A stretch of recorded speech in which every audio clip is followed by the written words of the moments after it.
Hey everyone, thanks for coming. Today I'm going to be recounting to you the saga where I got local Nix builds to cooperate with our remote developer environments that run in Kubernetes. I plan this talk to have a little bit for everyone. We'll cover high level details and we'll also do deeper dives into Linux fundamentals. But first, I'd like to introduce myself. Hi, I'm Sam, and I'd like to make a confession. Unlike many of you here, I am not an expert in Nix, and that means I needed a lot of help to do this project. And I promise you, I genuinely mean this when I say this, that my closest collaborator here was Claude, who taught me a lot about Nix, Kubernetes, Linux internals. We brainstormed possible strategies for each of the issues I encountered and also implementing the solutions themselves. However, I do have a lot of experience with Linux systems and building dev tools. I've been working in developer experience for almost a decade, and I currently work at Anthropic. So we are an AI safety research company. We make Claude, and we're working to build reliable, interpretable, and steerable AI systems. My team at Anthropic is called Developer Acceleration. Our charter is to accelerate the productivity of developers, and that means humans and Claudes alike. So I'd like to start my talk by making what might sound like a crazy assertion. Our dev tools should just work. And so this was like random day in October. A nice user was like, hey, I'm trying to build my security CLI. I write Nix build, and it should just build. Wait. Error, this system does not support the kernel namespaces that are required for sandboxing. Use no sandbox to disable sandboxing. Okay, that's not good. That's not what's supposed to happen. So let's take a step back and talk about what our developer environments look like. So this is just a little diagram. I'm on the left with my laptop.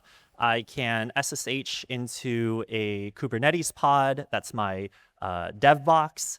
And over SSH, I can run tmux, or I could be using VS Code. It doesn't really matter. All that matters is I can now get a shell onto this box and do development work. And when I type Nix build, what it does is it runs in this isolated build context, which is called the sandbox, so that your builds are reproducible. And in order to build up this sandbox, there are Linux kernel rules that dictate when you are and are not allowed to use them. So these aren't arbitrary rules. So this sort of bug report came in, and we're like, okay, let's figure out how to, what are possible solutions to address this. So the solution space here, there are a couple. We could patch the Linux kernel to allow this. We could disable sandboxing for all our developers. That's what the error message suggested, by the way. We could give all of our developers privileged containers, which would be another way around this. And we could make sandboxing work, whatever that entails. So looking into patching the Linux kernel, it turns out that this was already attempted in 2018 and rejected upstream. So I didn't want to pick that battle. Disabling sandboxing sounds like a predominantly security thing, but it's a predominantly hermeticity thing. You would lose the reproducibility of your builds. And since this is PlanetNix, I'm sure everyone here understands why it's important that your builds are reproducible. But then we would also need to change the configs and build scripts and habits of our users. Making your containers privileged basically gives your container the same privileges as the node itself. And so this opens up the attack surface very widely for container escapes. And we discussed this with our security partners who are also at this conference. Go talk to them. And they're like, please don't do that. So we did not do that. And then finally, making sandboxing work. It seemed like this was feasible and was also the right way to do things. So we're like, let's take a look. I'd be remiss not to mention what Bernardo just talked about distributed builds. And so some of you might be asking, why not just do remote builds only? And there are a couple of reasons for this. One is that they didn't exist at the time. This happened a few months ago. Bernardo's work is much more recent. And then also, even if you have a very good remote build system, you do want to do local builds sometimes. Case in point, Bernardo actually asks me for more disk space all the time to do his local builds. So we chose make sandboxing work. And this is the right way, should be a paved path. How hard could it be? It turns out this would be a bigger journey than I anticipated. So I'm going to take you through this roller coaster of emotions. There were twists and turns. I want to take you through this journey through a couple of acts. And I'll intentionally walk you through my process and not just the solutions I arrived at. So let's go back to those kernel rules that the Linux kernel enforces that are stopping us from using sandboxing. So there's this thing called /proc. It's a file system that you can find if you ls/proc. But it's a virtual file system. It acts as an interface to internal data structures in the kernel. And the kernel or Kubernetes pods by default will mask some paths in /proc because giving users access to them is dangerous and allows them to twiddle with things that they should not twiddle with. And when the Linux kernel sees that some of these paths are masked, it disallows making a fresh proc mount. And then the sandboxing doesn't work. And sandboxing says, hey, I can't make a fresh proc mount. Please use --no sandbox. That's fine. We did a cursory online search and saw that the Kubernetes documentation says you can just set proc mount unmasked and you will have an unmasked proc and everything will be great. So the solution here is to add proc mount unmasked to pod spec and we are in business. Let's go. We've applied kubectl and we run our build and it did not work. Okay. Let's see. Oh, the proc mount is not on the pod spec. Okay, let's figure out why. This is where I looked up the proc mount type feature flag in our Kubernetes control plane, and it said this was a beta feature. And so, okay, let's take a look at the Kubernetes documentation again. These are their feature gates, specifically the proc mount type. It says it's been around since 1.12, but then I noticed that these are alpha and beta and by default false. And EKS says you can't enable these by default. You have to have these either in GA or beta by or on by default, which is fine. Okay, we're on 1.31. When do we need to go to? Looks like it's enabled in 1.33. So all we need to do is upgrade our Kubernetes control plane to 1.33, and then we'll add proc mount unmasked, and then everything will be great. Let's do it. We did it. We upgraded control plane. We applied the kubectl, and forbidden can only be set to unmasked if spec host users is false. What does that mean? So there's this like small footnote in the documentation that says, setting proc mount to unmasked requires also using this value. You must put your whole pod into a user namespace. Now, there's a quest icon here. We take the side quest. What is a user namespace? So we have our pod in our node again. And normally what happens is user X in the pod is user X on the node. And when you're in a user namespace, it maps user X to some different user Y. And how this is useful is in the security context where root inside of your pod is an unprivileged user out on the node. If you're sort of thinking back to first principles, that means that if you're not using user namespaces, root in your pod is root on your node. Something to think about. But if you are an unprivileged user, then actually the kernel is like, okay, I will let you have an unmasked proc mount. Or actually Kubernetes says, I will let you do this. So we need this. Let's satisfy Kubernetes rules.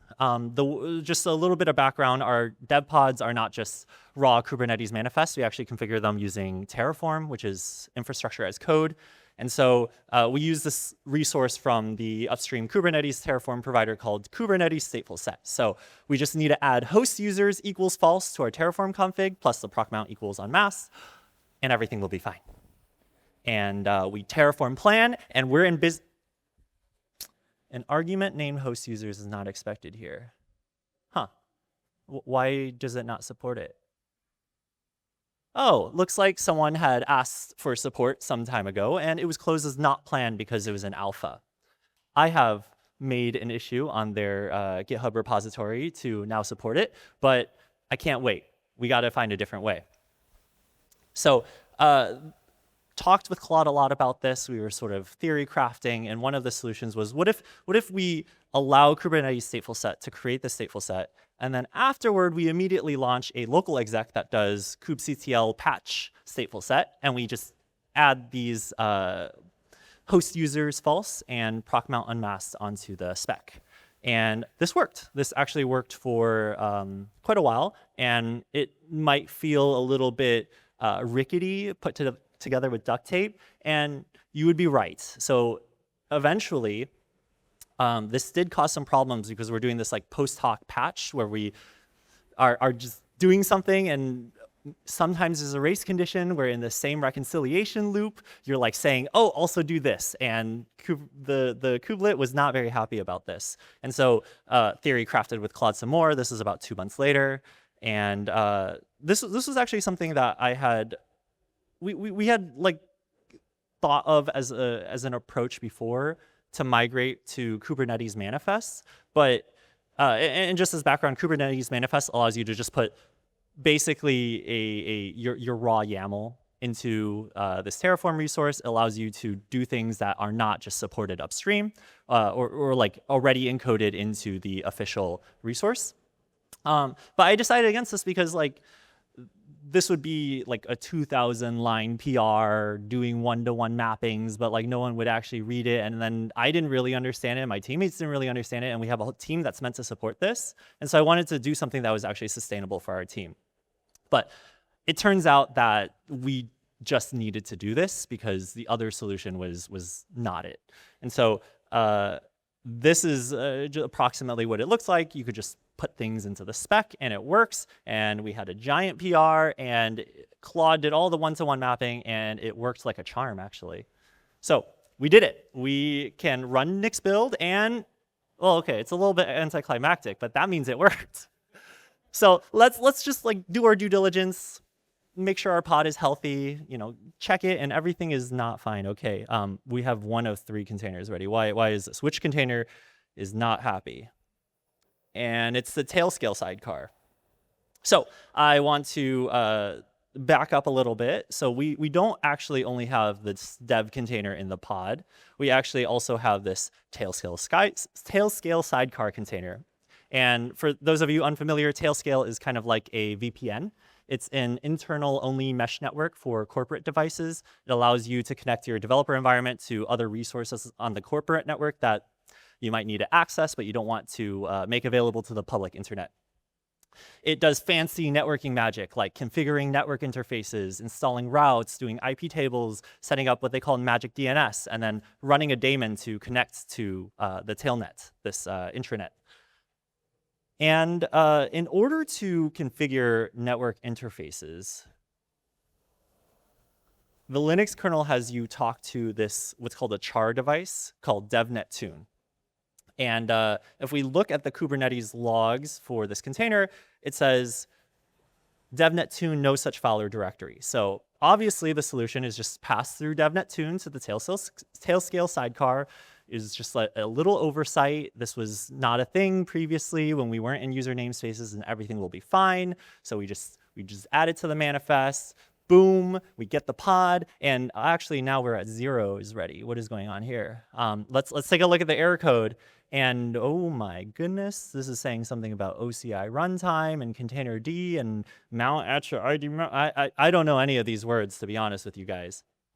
So let's talk a little bit about how containers get built. So this is sort of the full stack all the way from you running kubectl to the kube API down to containerd, runc, and then finally the Linux kernel itself. And so this passes the container config. We've told it, hey, like pass through devnettune, and it adds this little bit of extra thing saying ID map it. We'll talk about that in a bit. And so, the container config goes down to the kubelet, down to containerd, down to runc, and finally runc does some syscalls to the Linux kernel and runs the container. Great.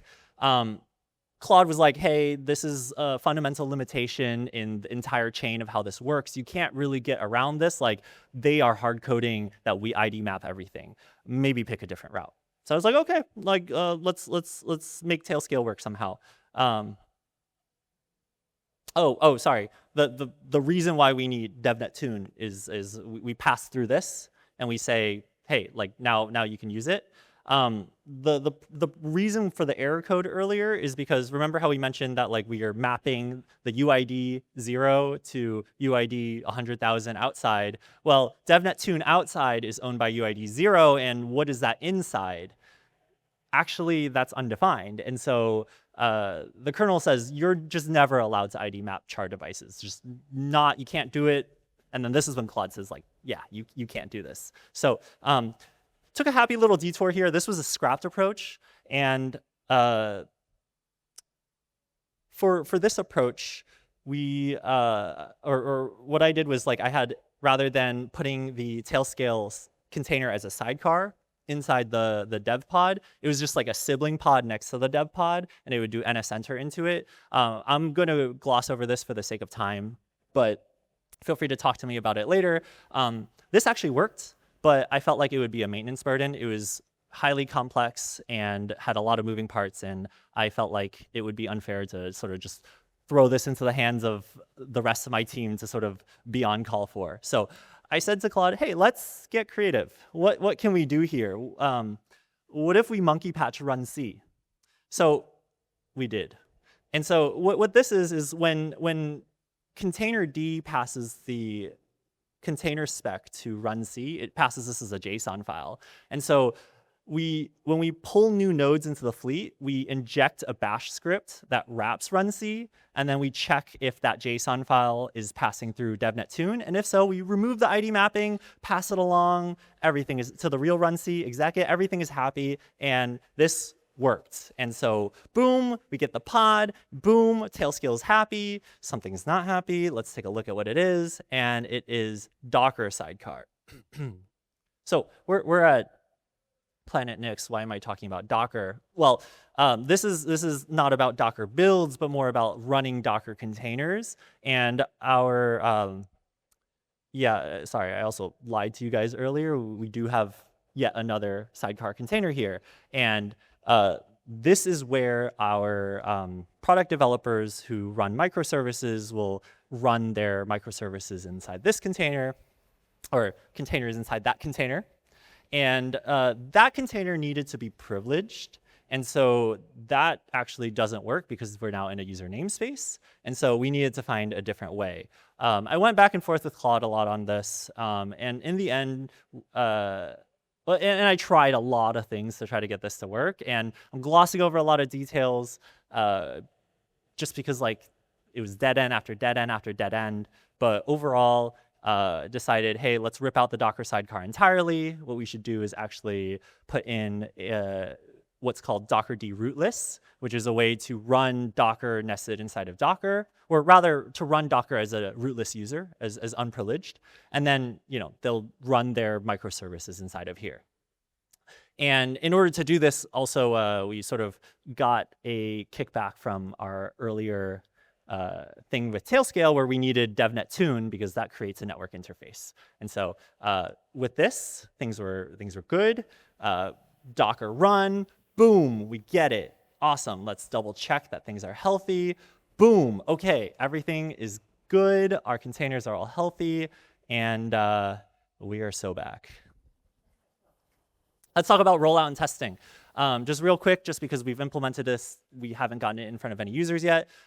We have this Slack channel of like 20 to 50 users. We said, hey, you can opt into this, use this different setup that's, rewritten the entire Docker stack, and Tailscale works differently now, and we have a runc monkey patch in there, and but Nix build should work. And they battle tested that for about a month, found some bugs, especially in the upgrade path, and then finally announced it as generally available. It was on by default, but then provided a per user opt-out where they could self-service, be like, oh, this isn't working for me. They unblock themselves and then let us know what we can, what did not work so we could fix it. we had happy users. Here's a quote from Anish right here in the front row of, we went into Dante's Inferno and initially intending to make Nix builds work, and then actually solved everything else and rewrote the entire Docker stack. So what did this enable? Obviously, the point of this talk, Nix builds work. And Tailscale did not break, and Docker did not break. And we also unblocked a top-level company initiative, but that was a little bit of like lucky timing, and I can't really talk more about that, but that was very lucky and very good timing. But let's talk about what this felt like. Back to the Interstellar, right? The waves are rising and every twist and turn is sort of like, I don't know when this is going to come to an end. And then in the end, my little robot buddy comes and picks me up and whisks me away, and then we're smooth sailing away, launch off the planet. So I want to leave you with some takeaways. First is, as DevTool developers, things should just work for our users. And we have a responsibility to go to great lengths to enable that. And even though Nix was the tool I talked about today, many dev tools in the ecosystem make the assumption that they're running in a privileged environment, which is often the case when you're in uncontainerized environments like home systems.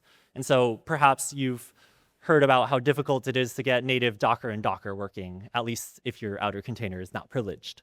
So containers do a lot of Linuxy things that make them different from uncontainerized environments. And the pay path for many dev tools today assumes uncontainerized environments. And so beware there be dragons, but also check your assumptions if you can about where your tools might be run. The ecosystem support for user namespaces is improving though. For example, in Kubernetes version 1.35, the pod spec security standards has better support for user namespaces in that they don't yell at you when you say proc mount unmasked plus user namespaces are enabled. And then finally, this doesn't seem like something that we would be the first to run into in 2025. Like, it doesn't seem that off the beaten path that our developer environments are in Kubernetes pods and that people want to run Nix build. And it seemed like there was very little chatter on the internet about this. And so if you have run into this before, I would love to talk to you. Please come talk to me. Did you also monkey patch runc? We have a booth out there. We're a sponsor of PlanetNix. So please come to our booth, talk about this, talk about anything you'd like to talk about. And yeah, thanks so much.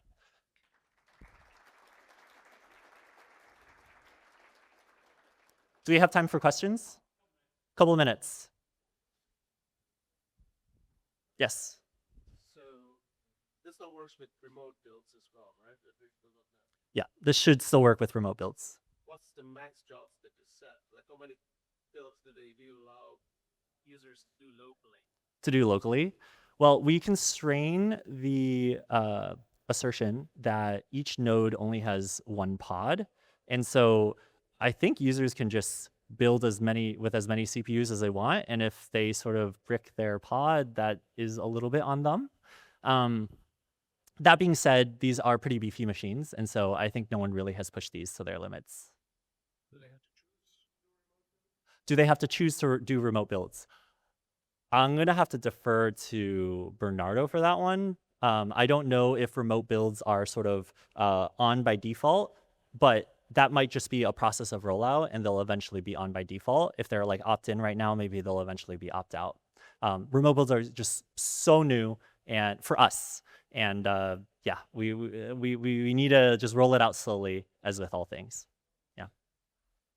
Yes. Yeah, so the question is, why is ID map turned on? And when you do host users is false, Kubernetes says ID map all the mounts. That's it. It's just, there's no like, and also, but don't ID map this mount. It's just like, if you have this setting enabled that we needed, if you are using user namespaces, you need to ID map all the mounts. The assumption kind of makes sense, right? Because if you have a mount, or if you have a file system on the host that's owned by UID 10, and then you mount that into your user namespace pod, Well, UID 10 doesn't exist in your pod, and so you need to have that map to the UID that exists in the pod. So it makes sense when you're thinking of just like file systems, but when you're thinking of like char devices, the kernel says no, and I think this was a little bit of an edge case where apparently no one else had tried it before.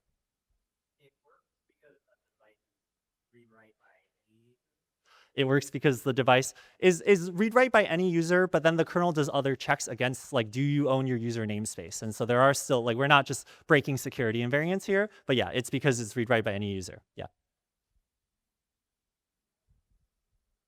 Any more questions? All right. Oh, let's talk in the back afterward. I think we're at time. Thanks so much.